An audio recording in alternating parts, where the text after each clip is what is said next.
castelo forte é o nosso Deus.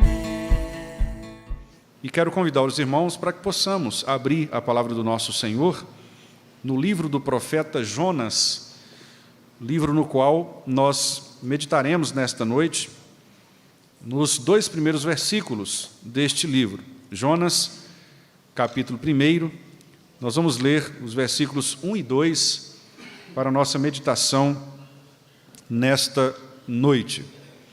Quero então convidar os irmãos para que, por gentileza, abram a palavra do Senhor neste profeta.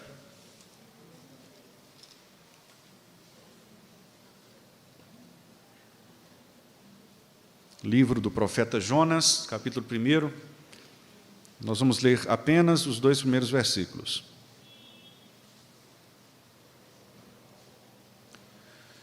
Diz-nos assim a palavra do nosso Deus. O Espírito Santo do Senhor, que inspirou este texto, nos diz assim: Veio a palavra do Senhor a Jonas, filho de Amitai, dizendo: Dispõe-te, vai à grande cidade de Nínive e clama contra ela, porque a sua malícia subiu até mim. Vamos orar, meus irmãos. Pai Santo, nós estamos diante da Tua palavra, santíssima palavra, viva, eficaz, que penetra em nossos corações e mentes e que é capaz de nos ensinar a sermos obedientes ao Senhor. Nós precisamos, ó Deus, da ação do Teu Santo Espírito para que possa abrir os nossos entendimentos, para que nós possamos entender a Tua palavra com precisão, clareza, objetividade, e também aplicar a palavra aos nossos corações, para que, de fato, descendo ao nosso coração, nós estejamos dispostos a não só entendermos a verdade do Senhor, mas a praticarmos a verdade do Senhor. Portanto, ó Deus, nós te pedimos que o Teu Santo Espírito possa nos habilitar com Tua graça, para que entendamos a palavra e, ao mesmo tempo, guardemos a Tua palavra em nossos corações, para não pecarmos contra o Senhor e para estarmos dispostos a que, logo após ouvirmos este sermão, sairmos dos nossos lugares e praticarmos exatamente aquilo que o Senhor nos ordena nesta noite. Que o Senhor nos ajude, por Tua graça, a sermos obedientes ao Senhor em tudo, porque nós sabemos, ó Pai, que a obediência ao Senhor é a razão pela qual nós também fomos chamados, é a razão por que nós existimos, para que possamos obedecer ao Senhor em todas as coisas e usufruirmos dos benefícios que o Senhor mesmo concede àqueles que são Teus filhos, que têm intimidade com o Senhor e que obedecem à Tua palavra. Por isso nós te pedimos que o Teu Santo Espírito esteja conosco, abrindo os nossos corações e mentes nesta noite, em nome de Jesus Cristo, nosso Senhor e Redentor. Amém. Queridos irmãos, todos os domingos nós abrimos a palavra de Deus nos púlpitos das nossas igrejas, especialmente aquelas que são confessionais, para expormos uma porção do texto sagrado, a palavra do nosso Senhor. E eu gostaria então de iniciar este sermão perguntando sinceramente aos irmãos qual é o impacto que estas pregações têm causado na sua vida prática. Como você tem reagido à pregação da palavra de Deus ouvida semanalmente deste púlpito, por exemplo? Como a palavra de Deus produz mudanças em seu comportamento diário? Como você corrige o seu caráter, os seus pensamentos, os seus conceitos, as suas ações, a partir daquilo que você ouve da palavra de Deus? Observem, queridos irmãos, que o texto que nós acabamos de ler começa com uma informação sublime. E a informação do texto é: a palavra do Senhor veio a Jonas. Veio a palavra do Senhor a Jonas. Inicialmente, nesta curtíssima frase, nós já temos pelo menos 3 entendimentos precisos e que devemos começar por aí para entendermos todo o restante do texto e do livro. A primeira informação importante que nós temos nesta notável frase é que Deus não está em silêncio. Veio a palavra do Senhor a Jonas. O que o texto está nos dizendo é que Deus falou e continua nos falando por meio de sua palavra. Enquanto o servo do Senhor estava ali vivendo a sua vida normalmente, o texto nos diz, veio a ele a palavra do Senhor. Significa, meus irmãos, que Deus de fato se revela àqueles a quem Ele ama. Deus não está em silêncio. Ele quer fazer-nos conhecer a sua vontade e a sua verdade. Como afirmou o teólogo Carl Henry, a revelação da palavra de Deus é uma atividade iniciada por Deus, uma comunicação espontânea de Deus, na qual ou pela qual Ele sozinho torna a sua privacidade uma manifestação da sua vontade. Nas palavras de um outro estudioso, Albert Mohler Jr., Deus renuncia à sua privacidade para que nós o conheçamos. A revelação de Deus é o fundamento essencial sobre o qual ousamos falar a respeito dele. Portanto, esta é a primeira verdade que nós extraímos deste pequeníssimo trecho das Escrituras. Deus não está em silêncio. Ele fala, e a palavra dele veio até o profeta Jonas. A segunda verdade que nós extraímos deste curtíssimo trecho é que a palavra do Senhor é sempre o maior e mais importante evento nas vidas daqueles que Deus escolheu. Nós estamos lendo aqui que, de repente, algo aconteceu na vida deste profeta. O verbo vir, que está aqui nesse texto, veio a palavra do Senhor, pode ter também o significado de aconteceu. Em outras palavras, é um evento, um acontecimento. A palavra do Senhor vem, portanto, como uma forma de exposição, uma fala específica, um acontecimento, um evento especial. Ela sai dos santos lábios do Senhor e repousa nas mentes e nos corações direcionados por Deus. O profeta Oséias, no capítulo 6, versículo 3, nos diz que a palavra virá para nós como chuvas de inverno, como as chuvas de primavera que regam a terra. O profeta Isaías, por sua vez, no capítulo 55, diz que a palavra de Deus é como a chuva e como a neve que descem dos céus e não voltam para lá sem antes regarem a terra e fazerem brotar e florescer, para que ela produza sempre para o semeador pão para que ele possa comer. Somente no Antigo Testamento, meus amados irmãos, nós temos mais de 3.800 vezes a expressão o Senhor falou, o Senhor disse, ou veio a palavra do Senhor. Portanto, esta é a segunda verdade que nós temos aqui neste pequeníssimo trecho. Deus não está em silêncio. E a palavra do Senhor, a fala de Deus, é sempre o maior e mais importante evento. Quando a terra estava sem forma e vazia, Deus disse, haja luz, e algo aconteceu, porque a palavra do Senhor cria novas realidades. Em terceiro lugar, a terceira verdade que nós podemos extrair é que a palavra de Deus, ela sempre se dirige a alguém, quer para salvar, quer para condenar. O trecho nos diz, veio a palavra do Senhor a Jonas. Deus nunca fala em monólogo.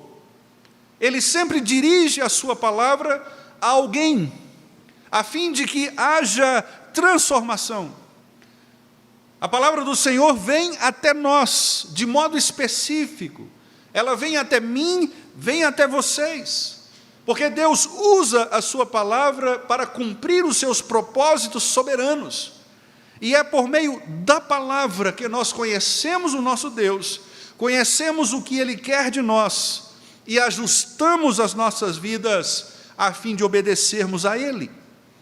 O profeta Isaías, citando-o mais uma vez, nos diz que Deus não fala às paredes, Deus não lança palavras ao vento, mas o profeta diz ao contrário, que assim ocorre com a palavra que sai da boca do Senhor, ela não voltará para Ele vazia, mas cumprirá, fará o que Ele deseja e atingirá o propósito para o qual Deus a enviou.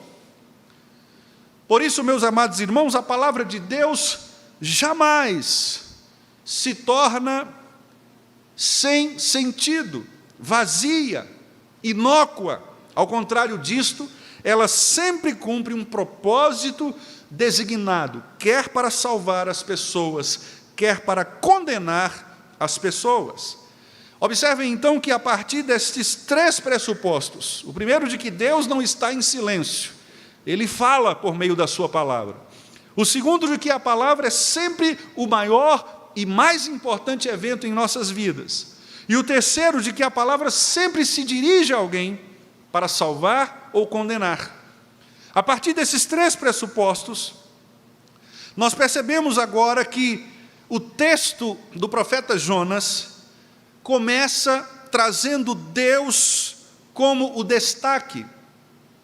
Muito embora nós conheçamos a história do profeta Jonas, mas por causa do que se diz dos detalhes de sua história, do grande peixe, dos eventos milagrosos, das imagens fantásticas, na verdade, queridos irmãos, o que está em destaque aqui é a palavra de Deus, e não a palavra de Jonas. E o próprio Jonas sabia disso. Por isso, ele não iniciou o seu livro, que recebe o seu nome, tratando dele mesmo. Ele poderia muito bem dizer: eu sou Jonas, filho de Amitai, e quero contar uma história para vocês. Não, ele começa o texto trazendo Deus, primeiramente, à evidência, porque tudo começa com Deus, passa por Deus e termina com Deus, porque Ele é o alfa e o ômega, o princípio e o fim de todas as coisas. Por isso, Jonas então inicia o seu livro dizendo: veio a palavra do Senhor a Jonas.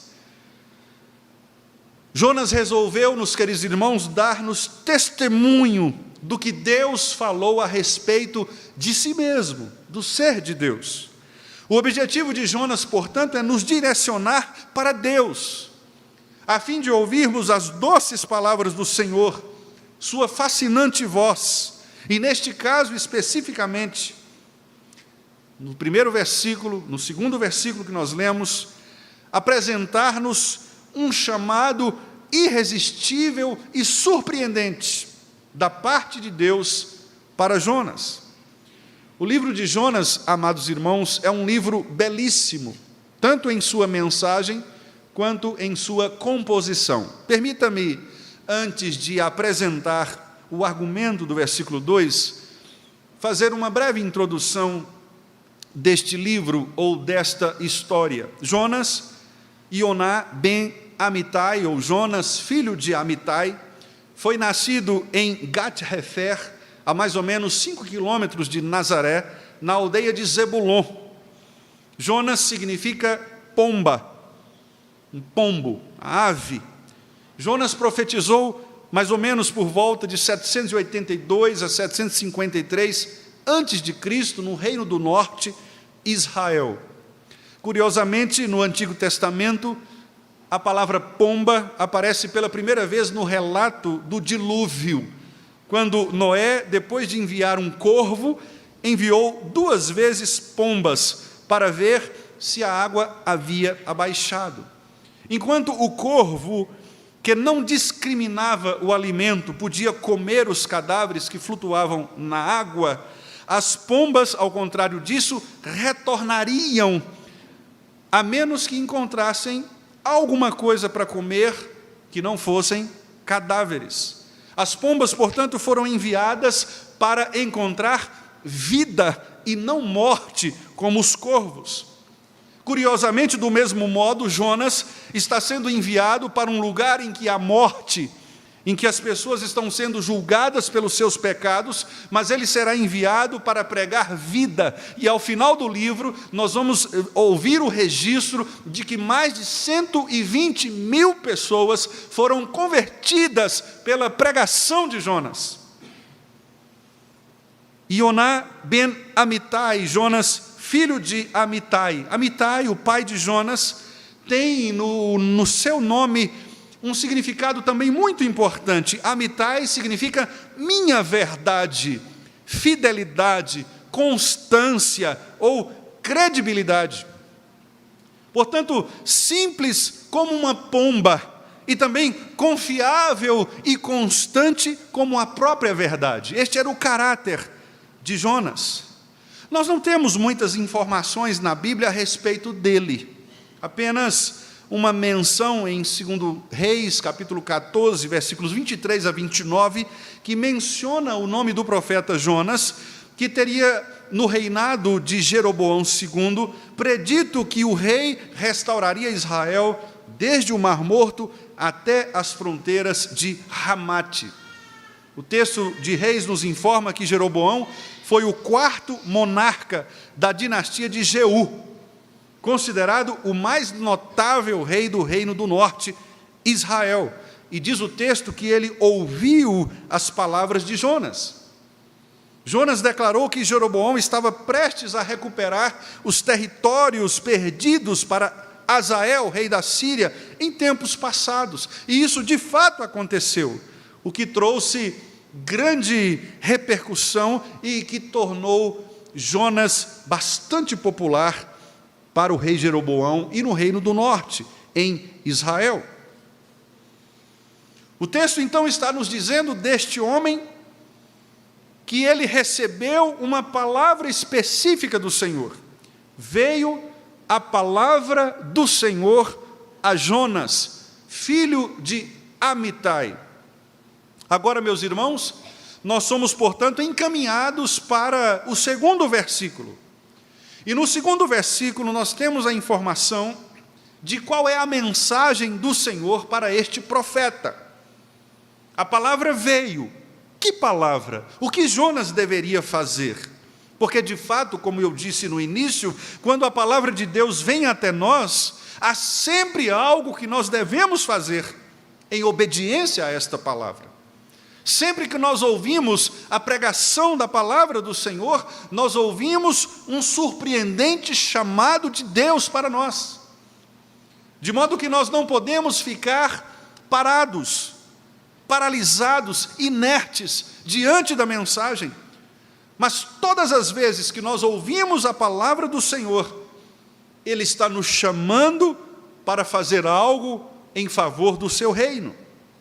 Qual foi a mensagem que Jonas recebeu inicialmente? Porque ele vai receber uma outra mensagem no capítulo 3. Mas aqui nós temos uma primeira mensagem, e a mensagem é: dispõe-te, vai à grande cidade de Nínive e clama contra ela, porque a sua malícia subiu até mim.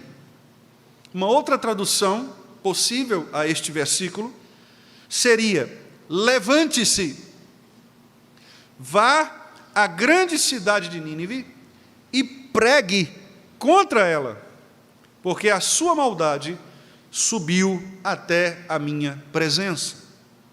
Portanto, na mensagem do Senhor a Jonas, há claras 3 atitudes requeridas pelo Senhor ao profeta. O que Deus queria que Jonas fizesse ao ouvir a palavra, irmãos? Há 3 imperativos aqui no texto que, por serem colocados em sequência, e sem qualquer conjunção, ou seja, palavras que liguem um verbo ao outro, demonstram a urgência necessária da mensagem de Deus a Jonas. Observe que o texto traz 3 verbos em sequência: levante-se, ou seja, dispõe-te. O segundo verbo, vai à grande cidade. E o terceiro, clama. Levante-se, vá e pregue. A ordem do Senhor é tríplice: levante-se, vá e pregue. Jonas não teria, portanto, muito tempo para pensar. A sua decisão deveria ser tomada imediatamente. Ele não poderia deixar esta decisão para amanhã. O tipo de verbo que está aqui no original indica exatamente esta condição de urgência. A palavra de Deus veio até ele e ele não poderia ficar parado. Ele deveria imediatamente se levantar, ir até onde Deus o havia mandado e cumprir o mandado de Deus. Portanto, queridos irmãos, o que nós queremos nesta noite apresentar é exatamente a sequência de argumentos que Deus oferece para Jonas e que talvez esteja, com a ação do Espírito Santo, oferecendo a mim e a todos vocês. O que eu quero nesta noite, irmãos queridos, é trazer a voz do Senhor para que nós não endureçamos o nosso coração e nos apresentemos diante dele, para também, assim como Jonas, ouvirmos a voz do Senhor. Em primeiro lugar, levante-se. Isso significa dizer que o chamado de Deus para o seu filho é um chamado que exige uma resposta imediata. Ao ouvir o chamado do Senhor, Jonas deveria primeiramente levantar-se. Irmãos queridos, ninguém que ouve a voz do Senhor permanece no mesmo lugar, nem mesmo os ímpios. Ainda que não obstante os ímpios pensem agir sem a influência divina, quando a ordem de Deus chega até eles, eles são impelidos a fazer alguma coisa, porque é Deus quem ordena que as coisas aconteçam. Por exemplo, em Êxodo capítulo 7, nós temos uma descrição a respeito do modo como Deus ordena até mesmo aos ímpios. O texto nos diz o seguinte: o Senhor lhe respondeu: dou-lhe a minha autoridade perante Faraó, e o seu irmão Arão será o seu porta-voz. Você falará, Moisés, tudo o que eu lhe ordenar. E o seu irmão Arão dirá ao Faraó que deixe os israelitas saírem do país. Observem agora, irmãos. Eu, porém, farei o coração de Faraó resistir. E embora multiplique meus sinais e maravilhas no Egito, Faraó não os ouvirá. Então porei a minha mão sobre o Egito, e com poderosos atos de juízo, tirarei do Egito os meus exércitos, o meu povo, os israelitas. E os egípcios saberão que eu sou o Senhor, quando eu estender a minha mão contra o Egito e tirar de lá os israelitas. Deus mesmo disse a Moisés que ele endureceria o coração de Faraó. Portanto, a palavra do Senhor, ela de fato imprime no coração dos homens aquilo que Deus quer. Ou, em outras palavras, o chamado do Senhor sempre exigirá uma resposta, quer para salvar, quer para condenar. Quando Deus chamou Abrão, meus irmãos, o texto nos informa que Abrão partiu como lhe ordenara o Senhor. Gênesis 12, 4. Quando Deus chamou Moisés, nós lemos que o Senhor viu que ele se aproximava para observar, e então, do meio da sarça, Deus o chamou: Moisés, Moisés, e ele respondeu: eis-me aqui. Êxodo 3, 4. Em Mateus capítulo 4, versículos 18 a 20, nós lemos que, andando à beira do mar da Galileia, Jesus viu dois irmãos, Simão, chamado Pedro, e o seu irmão André. Eles estavam lançando redes ao mar, pois eram pescadores. E disse Jesus: sigam-me, e eu os farei pescadores de homens. No mesmo instante, diz o texto, eles deixaram as suas redes e o seguiram. Em João capítulo 10, versículo 27, Jesus disse: as minhas ovelhas ouvem a minha voz, eu as conheço e elas me seguem. Portanto, meus amados irmãos, ao ouvir a palavra de Deus, Jonas deveria levantar-se. Levante-se, ouça a palavra do Senhor. O que significa, irmãos queridos, que eu e vocês precisamos levantar-nos todas as vezes diante da mensagem, da pregação da palavra do Senhor. E levantar-se diante da pregação é um sinal de que nós somos ovelhas do nosso Senhor Jesus Cristo, porque as suas ovelhas ouvem a sua voz e o obedecem. Portanto, esta é a primeira ordem do texto: levante-se. A segunda ordem dada a Jonas foi: vá para Nínive. E com isso eu afirmo, irmãos, que o chamado surpreendente do Senhor, ele exige de nós não só uma resposta imediata de nos levantarmos, mas também confronta os nossos confortos e preconceitos. Vá, não para onde você quer, vá para onde eu mando você ir. Vá para Nínive. Nesse ponto, a história de Jonas começa a ganhar contornos de drama. E é a partir daqui que todo o enredo vai se movimentar. É exatamente a partir deste lugar, vá para Nínive, que o terrível desconforto surge no coração do profeta. Esse, portanto, é o tópico de maior destaque, irmãos. Porque agora Deus está direcionando o caminho de Jonas para um lugar onde ele jamais havia pensado estar. Mais do que isso, queridos irmãos, Jonas jamais desejaria ir a Nínive. Por quê? Há algumas teorias sobre as razões por que Jonas não queria ir a Nínive. Nós vamos ver um pouco disso mais à frente. Por ora, vamos nos lembrar quem era Nínive. Nínive, a capital da Assíria, é mencionada pela primeira vez na Bíblia em Gênesis, no capítulo 10, quando diz assim: Cuxi gerou a Nimrode, o qual começou a ser poderoso na terra. Foi valente caçador diante do Senhor, daí dizer-se, como Nimrode, poderoso caçador diante do Senhor. O princípio do seu reino foi Babel. Os irmãos se lembram o que houve em Babel? A famosa torre. Ereque, Acade e Calné, na terra de Sinar.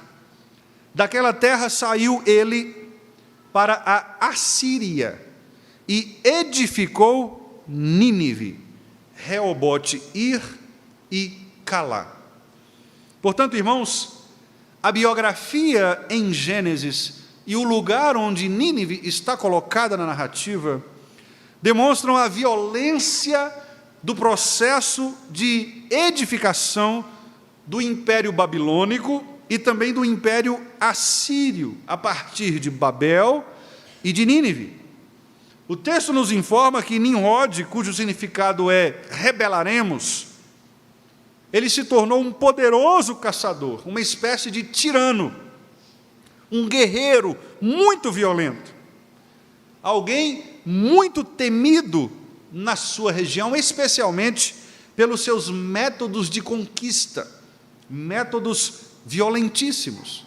O texto diz que ele saiu de Babel e fundou Nínive, que se tornaria uma grande cidade nas margens do rio Tigre, a 880 quilômetros, mais ou menos, de sua foz e a 400 quilômetros ao norte da Babilônia.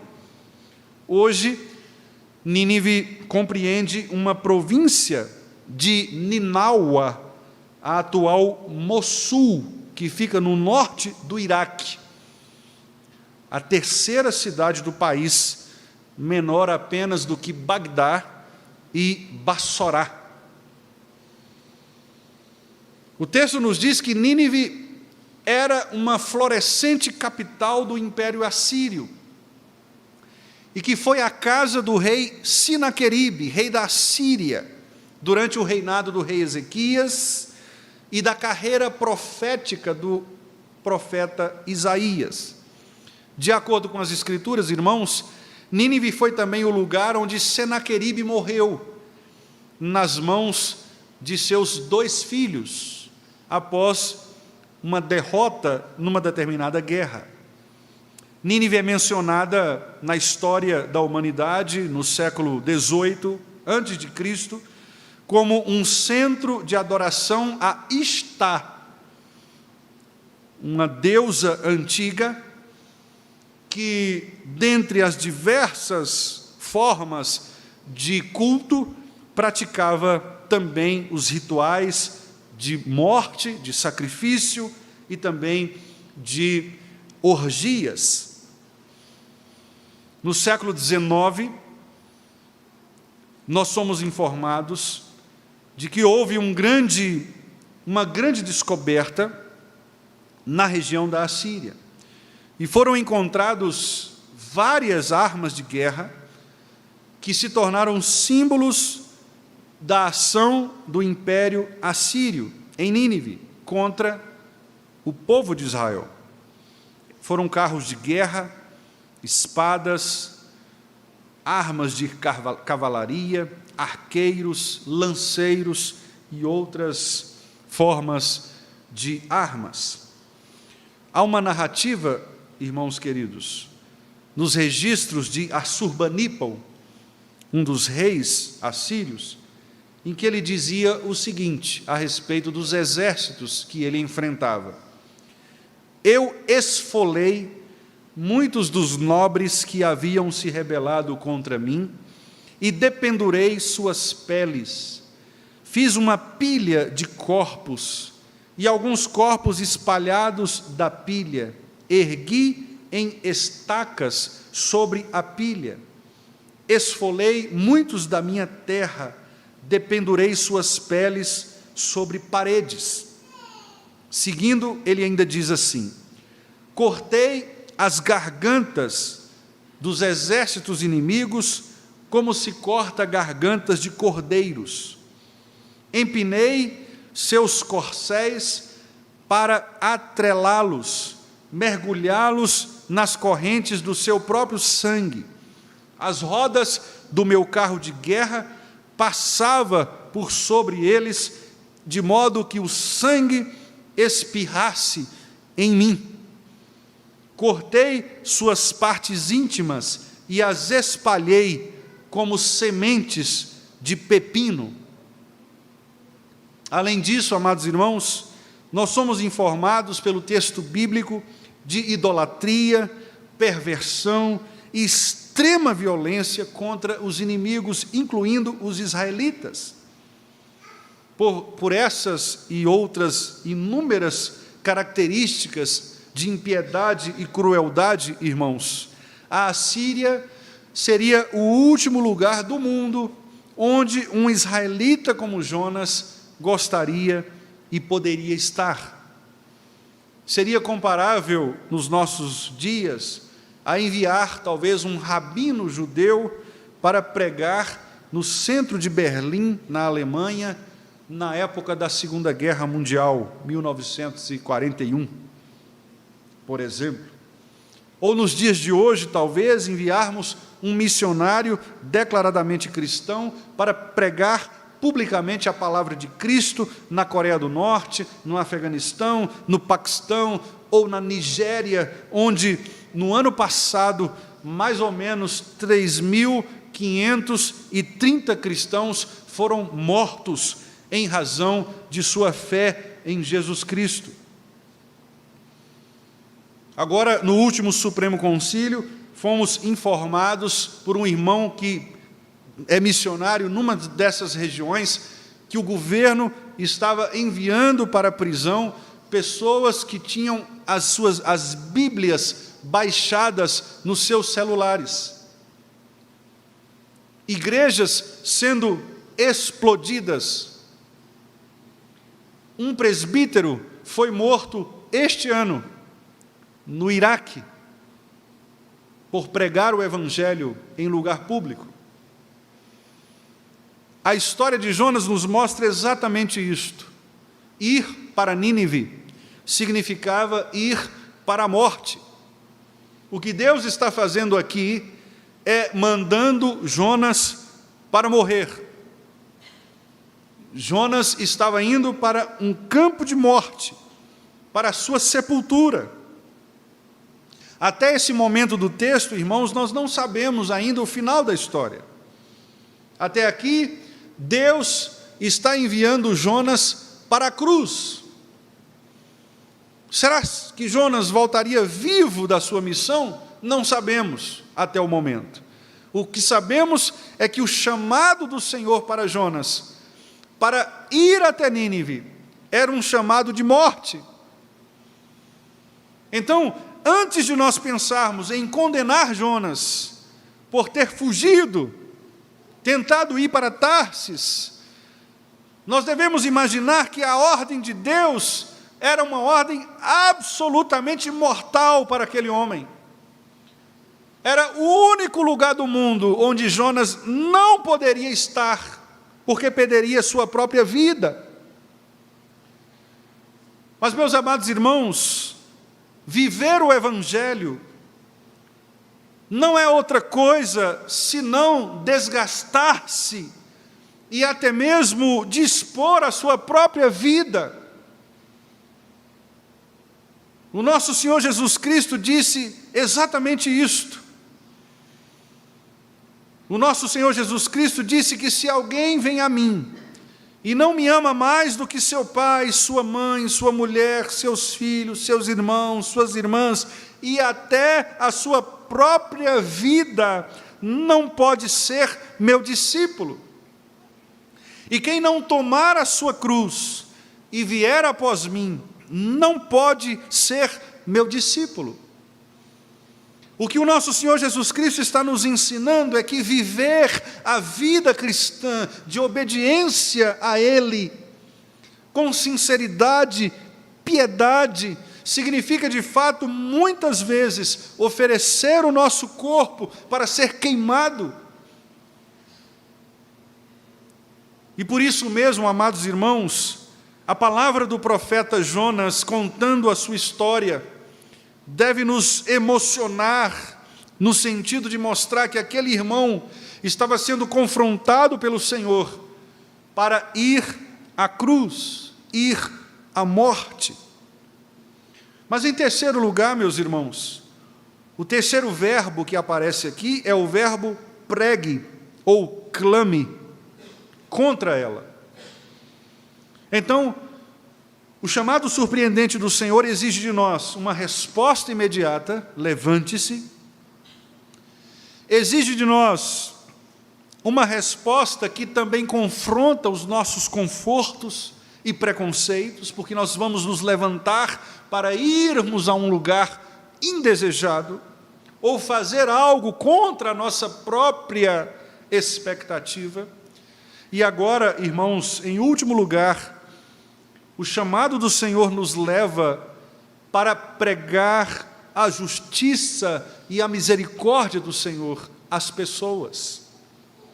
Jonas deveria, irmãos, pregar a palavra de Deus. E esse é o dever de todo crente. O Salmo 96, versículo 3, que nós comumente cantamos, diz que nós devemos cantar ao Senhor um cântico novo para anunciar entre as nações a sua glória, e entre todos os povos as suas maravilhas. O apóstolo Pedro nos diz que nós somos geração eleita, sacerdócio real, nação santa, povo de propriedade exclusiva de Deus, a fim de proclamarmos as virtudes daquele que nos chamou das trevas para a maravilhosa luz. Portanto, anunciar o Senhor é dever de todo crente. Todo aquele que recebe a nova vida da parte de Deus em Cristo deve anunciar a mensagem do Evangelho às pessoas. Observe, irmãos, curiosamente nesse ponto, o Senhor não diz a Jonas sobre o que ele deveria pregar, ou seja, o conteúdo da mensagem. Ele apenas diz que Jonas deveria pregar. O conteúdo da mensagem não nos é dito aqui. O conteúdo nos será dito no capítulo 3, quando Deus será ainda mais específico em relação ao conteúdo da mensagem, que é uma mensagem curtíssima, de apenas 5 palavras no hebraico. Jonas deveria dizer que Nínive seria destruída em 40 dias, e por isso eles deveriam se arrepender. Mas aqui nós não temos o conteúdo, mas por que razão? A razão é simples, é que a experiência de Deus na vida de Jonas, a intimidade do profeta com o Senhor, já deveria sugerir, de maneira efetiva, clara, no coração do profeta, o que ele deveria pregar. No fundo, meus irmãos, Deus sabia, porque ele não pode ser surpreendido pelas ações humanas, ele sabia que Jonas se precipitaria em dúvidas. Ele sabia que Jonas desceria e compraria uma passagem para ir lá para a Espanha, ao invés de ir para Nínive. Ele sabia que Jonas ia se esconder num navio, ele ia descer ao mais profundo, não apenas no convés, mas ele ia descer para o porão do navio. E se não bastasse estar escondido no porão do navio, ele desceria ainda mais, ele desceria ao ventre de um grande peixe. Ele estaria na profundeza dos mares, o lugar mais escuro que alguém pode habitar. Ele desceria e finalmente estaria no lugar mais profundo, na própria região da morte, que ele nos informa no capítulo 2, as sepulturas me cercaram. Jonas estava tentando fugir do Senhor, porque ele não queria enfrentar a realidade para a qual fora chamado. Jonas pensou, meus queridos irmãos, que fugir do Senhor o livraria da morte na Síria. Como às vezes muitos de nós também pensamos assim. Ao invés de obedecermos a palavra do nosso Deus, ao invés de sermos piedosos quanto aos mandamentos do Senhor, ao invés de ouvirmos a voz de Deus e saber o que Ele quer de nós, nós queremos muitas vezes dar as nossas próprias justificativas e desculpas para tentarmos fugir do Senhor, mas todas as vezes que nós damos desculpas, nós vamos nos afundando, vamos ao porão do navio, e daqui a pouco nós estamos dentro do ventre de um grande peixe. E nós nos esquecemos de uma das verdades mais básicas da relação entre Deus e o seu Filho. A verdade é de que se subo aos céus, lá estás. Se faço a minha cama no mais profundo abismo, lá estás também. Como poderei eu fugir do teu espírito? Como poderei eu fugir da tua face? Nós nos esquecemos de que o grande Deus, Ele é onipresente, Ele está em todo lugar. Portanto, irmãos queridos, não adianta fugirmos da presença do Senhor, Ele nos achará. Não adianta tentarmos esconder nas curvas da vida, Deus estará na esquina para nos catar no momento certo. Jonas deveria, irmãos queridos, ouvir a mensagem do Senhor, deveria se dispor a obedecer o chamado do Senhor, pregar o Evangelho, mas ele fugiu, como o texto nos informa. Mas eu quero, irmãos queridos, encerrar por aqui, afirmando que nós somos instruídos exatamente acerca do modo como nós lidamos com o chamado do Senhor para as nossas vidas. Eu quero relembrar aos irmãos as verdades que falamos aqui. Inicialmente nós dizemos que Deus, Ele não está em silêncio, Ele nos fala. E todas as vezes que os irmãos vêm a este lugar, e a palavra é fielmente exposta, Deus está nos falando. Nós aprendemos também que se Deus nos fala, há algo que nós devemos fazer.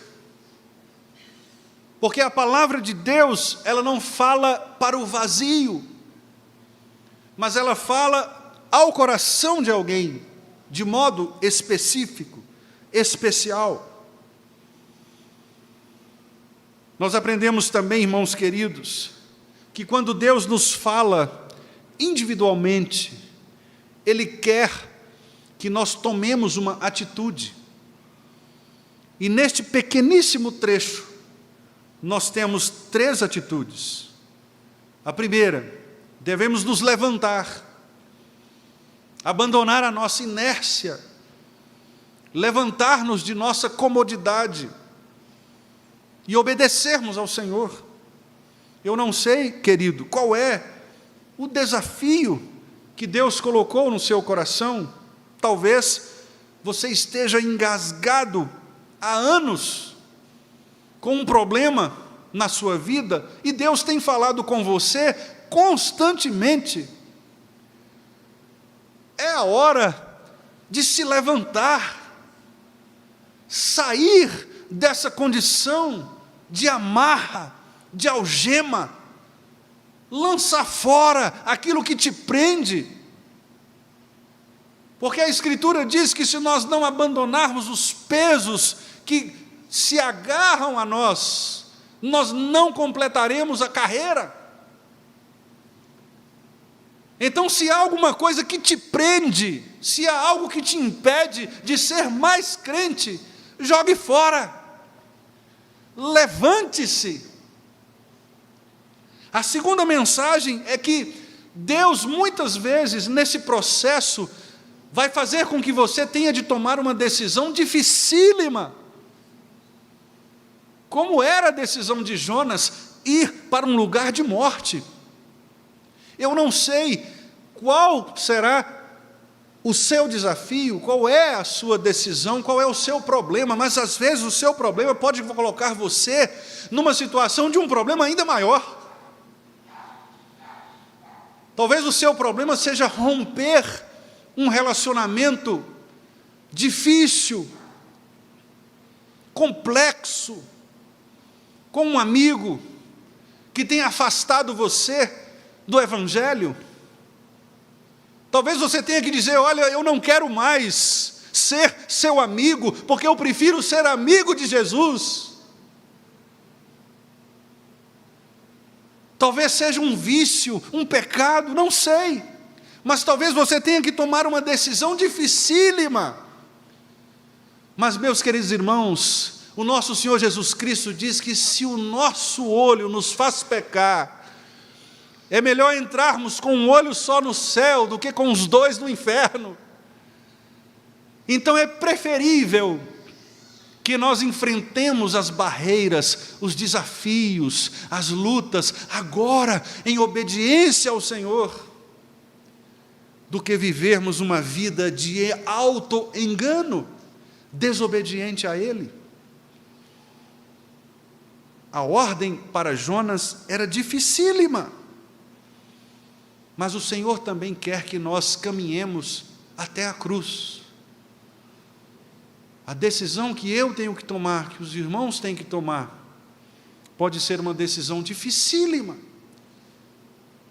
mas ela valerá a pena. ela valerá a pena. E em último lugar, nós aprendemos que as nossas decisões, quando nós nos levantamos e nos dispomos a obedecer o Senhor, nós anunciamos a graça de Jesus Cristo às pessoas. Irmãos, às vezes nós confundimos o que é testemunho cristão. Nós achamos que testemunho cristão é apenas nós sairmos pelas ruas, colocando panfletos, entregando folhetos. Às vezes, irmãos, testemunho vem também no sofrimento. As pessoas olham para um crente que sofre, e na relação deste crente que sofre com o seu Deus, o ímpio vê ali a poderosa mão de Deus, a graça de Deus, a intimidade daquela pessoa com o Senhor. Isso é testemunho. O testemunho não é apenas nas coisas boas da vida, mas é também naquele momento mais terrível. Jonas testemunhou acerca de Deus quando estava no porão do navio. Porque aquelas pessoas que eram ímpias, os tripulantes do navio, eram pessoas ímpias, elas ficaram sem entender o porquê daquela tempestade horrível. O comandante do navio desceu até o porão, Jonas estava dormindo, num total desprezo a Deus e às pessoas. E o capitão disse: rapaz, levante-se, faça alguma coisa, clame para o seu Deus, talvez Ele nos ajude. Quando Jonas deveria pregar a palavra, ele estava em silêncio, dentro do porão, escondido. Deus fez com que um ímpio fosse lá, o tirasse daquela letargia. Ele foi até o convés, disse: olha, quer saber de uma coisa? O culpado sou eu, me joga no mar. Me joga no mar. Ainda tentaram dizer: não, espera aí, não vamos fazer isso não, vamos. Jonas falou: não, o culpado sou eu, pode me jogar no mar. Ele achou que morreria no mar, mas Deus mandou o grande peixe para engolir Jonas e salvá-lo, porque senão ele teria morrido mesmo. Portanto, os grandes peixes que nós enfrentamos, muitas vezes, são formas de Deus nos salvar. Testemunhar, portanto, querido, é ir para o campo de batalha, o lugar onde você está, na luta do seu dia a dia, na oposição que você enfrenta na sua família, no seu trabalho, na sua vizinhança, consigo mesmo. E ali você encontrar na palavra, na ordem de Deus, os recursos suficientes e necessários para vencer esse desafio. Queridos irmãos, a minha oração é que o Senhor possa produzir em nós, nesta noite, a partir desta mensagem, algo novo, que de fato, tanto eu quanto vocês possamos ouvir a voz do Senhor, levantarmos, dispormos o nosso coração para enfrentarmos a luta. Se for para morrer, que morramos, mas sejamos obedientes ao Senhor e anunciemos assim, na nossa obediência, o Deus que salva, o Deus que é presente, o Deus que nos fortalece. Vamos orar? Obrigado, Senhor, pelo exemplo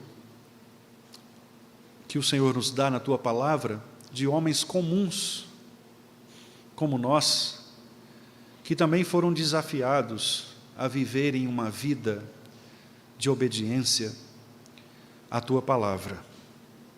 Perdoa-nos, ó Deus, na nossa falta de fé, quando muitas vezes nós, ao ouvirmos a Tua palavra, cruzamos os braços, ou até mesmo fugimos dela, escondendo-nos nos porões da nossa vida.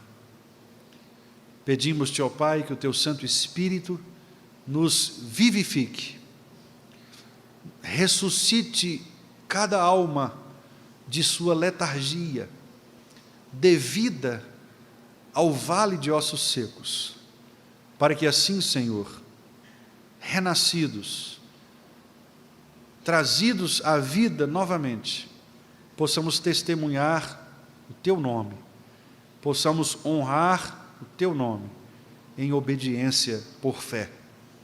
Que o Senhor nos ajude a vencermos nossa própria desobediência, nossa incredulidade, e assim entregarmos-nos a Ti de corpo e alma, enfrentando os desafios que nos são colocados, para, ao final, testemunharmos o Senhor diante das nações.